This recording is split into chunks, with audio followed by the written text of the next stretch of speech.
Good evening. One of the two men in the running to be the next leader of the Scottish Labour Party has moved to counter claims about his financial affairs.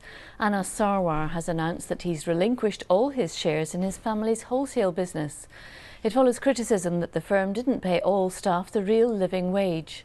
Mr Sarwar said he'd taken the step to demonstrate his commitment to public service. Aileen Clark reports. Anas Sarwar launching his bid for the leadership of Scottish Labour.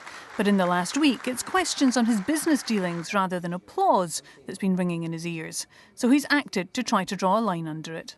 So I have relinquished all my shares. They have gone into a trust in the name of my children, and the trustee will be their grandmother, and they'll have access to those shares when they're adults.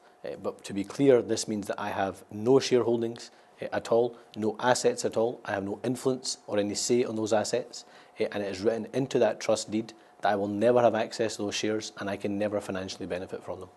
Those shares are all in the wholesale business set up by his father.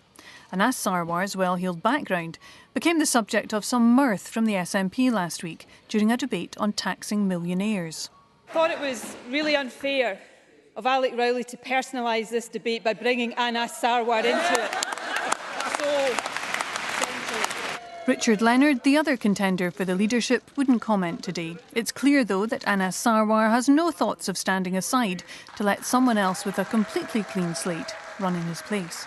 I have a clean slate. I am a dedicated member of the Labour family, and crucially, I'm a fighter. Tonight, the SNP said Anas Sarwar had buckled under pressure.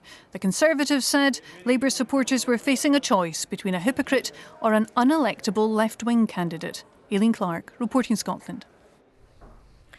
Police have arrested a 19-year-old man in connection with the sexual assault of a pensioner in East Kilbride.